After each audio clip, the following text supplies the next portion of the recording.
السلام علیکم سامعین، 28 شوال المکرم کی تاریخ شروع ہو چکی ہے کیونکہ ہندوستان میں مغرب کی نماز کے بعد کا وقت ہے۔ 29 مئی ہے۔ سوشل انڈیا نیوز میں آپ کا خیر مقدم ہے۔ خبر کا عنوان ہے جمعیت علماء ہند کے 2 روزہ دیوبند کے اجلاس کی مکمل رپورٹ۔ خبر تھوڑی لمبی ہے لیکن دھیان سے سن لیں۔ ہم نے اس میں کوشش کی ہے کہ جو کچھ وہاں پاس ہوا ہے اور جو کچھ کہا گیا ہے اس کا تمام کا احاطہ کیا جائے اور اس خبر کو بلا کسی تبصرے کے پیش کیا جا رہا ہے۔ اس خبر کے لیے دیوبند سے ہی سینئر صحافی رضوان سلمانی ہمارے رابطے میں ہیں۔ وہ بتا رہے ہیں کہ جمعیت علماء ہند کی مرکزی مجلس منتظمہ کا 2 روزہ اجلاس کل کا اور آج کا دیوبند کے عیدگاہ میدان میں دارالعلوم دیوبند کے محتمم مفتی ابوالقاسم نعمانی کی دعا پر مکمل ہو گیا ہے۔ اجلاس کی صدارت مولانا محمود اسد مدنی اور نظامت مولانا حکیم الدین قاسمی نے کی ہے۔ آخری دن کئی اہم تجاویز منظور ہوئیں جن میں خاص طور سے دستوری حق چھیننے اور کامن سیول کوڈ نافذ کرنے، گیان واپی مسجد اور متھرا عیدگاہ احانت رسول صلی اللہ علیہ وسلم اور ہندی زبان اختیار کرنے کے بارے میں ہیں۔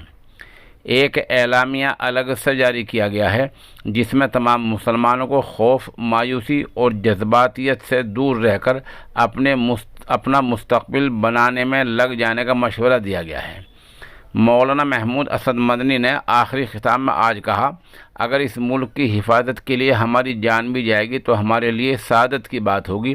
اگر ان کو ہماری پہچان اور وطن سے ہماری محبت برداشت نہیں ہے تو وہ کہیں اور چلے جائیں۔ میں یہ کہتا ہوں کہ یہ وطن ہمارا ہے اور ہماری سوچ اور فکر کی اکثریت یہاں رہتی ہے۔ ہم پاکستان نہیں جائیں گے۔ جمعیت علماء ہند کی یہ قدیم روایت رہی ہے کہ اس تنظیم نے ہمیشہ ہی وطن کی محبت کو ترجیح دی ہے۔ مولانا محمود مدنی نے مسلمانوں کے آئینی حقوق، خاص کر مسلم پرسنل لا ختم کیے جانے کی کوششوں پر کہا کہ چاہے قانون کوئی بھی بن جائے مسلمانوں کو اس سے کوئی نقصان نہیں ہوگا، شرط یہ ہے کہ مسلمان اپنے عقیدے اور شریعت کا پابند بن جائے۔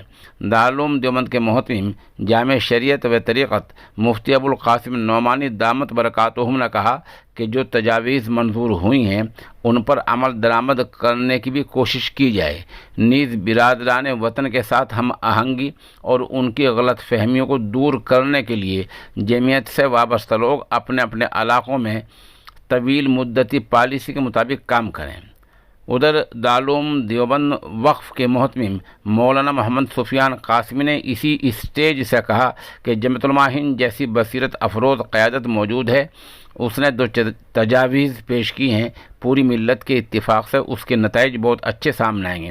انہوں نے کہا اگر حکومت یہ سمجھتی ہے کہ وہ شاعر اسلام یعنی اسلام کی پہچان والے کاموں کو مٹا دے گی تو یہ اس کی بہت بڑی غلطی ہے، بھول ہے۔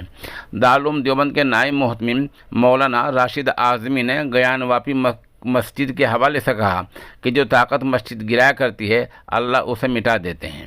جمعیت علماء آسام کے صدر مولانا بدر الدین اجمل نے سرکار کے رویے پر تنقید کی اور کہا کہ مسلمانوں کی خاموشی کو کمزوری سے تعبیر نہ کیا جائے۔ جمعیت علماء ہند کے نئے بننے والے نائب صدر مولانا محمد سلمان بجنوری اور نائب امیر الہند مفتی محمد سید سلمان منصور پوری، مولانا رحمت اللہ میر کشمیری، مولانا اظہر مدنی، قاری شوکت علی ویٹ، مفتی جاوید اقبال کشن گنجی، مولانا عبد القادر آسام، مولانا ابراہیم کیرالہ، مولانا اسرار الحق جھارکھنڈ، مولانا محمد ناظم پٹنہ، مولانا منصور کاشفی، مفتی عبد المومن اگرتلہ، مولانا سعید احمد منی پور، مولانا امین الحق عبداللہ کانپور، مولانا شبیر مظاہری، مولانا عبد الواحد کھتری، مولانا عبد القادر آسام، پروفیسر نعمان شاہجہاں پوری، مفتی جمیل الرحمن پرتاپ گڑھی، مولانا عبد الواحد کھتری وغیرہ ہم نے ان تجاویز کی اور ان تمام تجاویز کی تائید کی ہے۔ آج کے اجلاس میں خاص طور پر گیان واپی مسجد اور متھرا عیدگاہ پر تجویز منظور ہوئی جس میں کہا گیا کہ ایودھیا تنازع کی وجہ سے پہلے ہی سماجی اور ہم آہنگی، فرقہ وارانہ امن و امان کو بہت نقصان پہنچا ہے اور ملک کے حالات دیگر گوں ہیں، اس لیے اب اس کی مزید کوئی گنجائش نہیں ہے کہ اس طرح ماحول کو بگاڑا جائے۔ بہرحال گیان واپی مسجد کو لے کر اور متھرا کی عیدگاہ کو لے کر یہ تجویزیں منظور ہوئی ہیں۔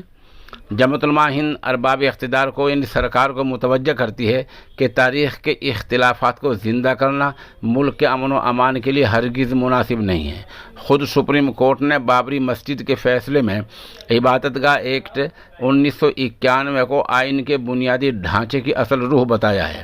یکساں سول کوڈ سے متعلق تجویز میں واضح طور سے کہا گیا کہ مسلم پرسنل لا بورڈ میں یعنی مسلم پرسنل لا میں جو کام شامل ہیں، مثلاً شادی، طلاق، خلا، وراثت وغیرہ، وہ کسی سوسائٹی، شخصی یا گروہ کے بنائے ہوئے نہیں ہیں، نہ وہ تہذیب اور رسم و رواج کے معاملات ہیں، بلکہ وہ بھی نماز، روزہ، حج وغیرہ کی طرح مذہبی احکام کا حصہ ہیں اور قرآن کریم و احادیث شریفہ سے ماخوذ ہوتے ہیں۔ اسی لیے اسلام سے ثابت شدہ قوانین یا احکام میں کسی طرح کی تبدیلی یا اس پر عمل کرنے سے کسی کو روکنا دین اسلام میں کھلی مداخلت اور دستور ہند کی دفعہ 25 میں دی ہوئی ضمانتوں کے خلاف ہے۔ اس لیے ہمارا مطالبہ ہے کہ آئین ہند کی بنیادی دفعات کو سامنے رکھتے ہوئے مسلم پرسنل لا کے تحفظ کے سلسلے میں واضح آرڈیننس جاری کیا جائے۔ اگر حکومت کامن سول کوڈ نافذ کرنے کی کوشش کرے گی تو مسلمانان ہند اور دیگر طبقات اس عظیم ناانصافی کو برداشت نہیں کریں گے اور اس کے لیے دستوری اور آئینی حدوں میں رہتے ہوئے ہر طرح کے اقدامات پر مجبور ہوں گے۔ یہ مکمل رپورٹ کا خلاصہ ہے اور اس طرح کی تجاویز وہاں پاس ہوئی ہیں۔ اگر پھر بھی اس سلسلے میں کوئی ایسی تجویز ہو جس کا احاطہ ہم سے نہ کیا گیا ہو تو برائے مہربانی وہ ہمیں کمنٹ میں بتلا دے یا ہمارے نمبر پر بتلا دے۔ ہمارا نمبر ہے 96 27 70 90 14۔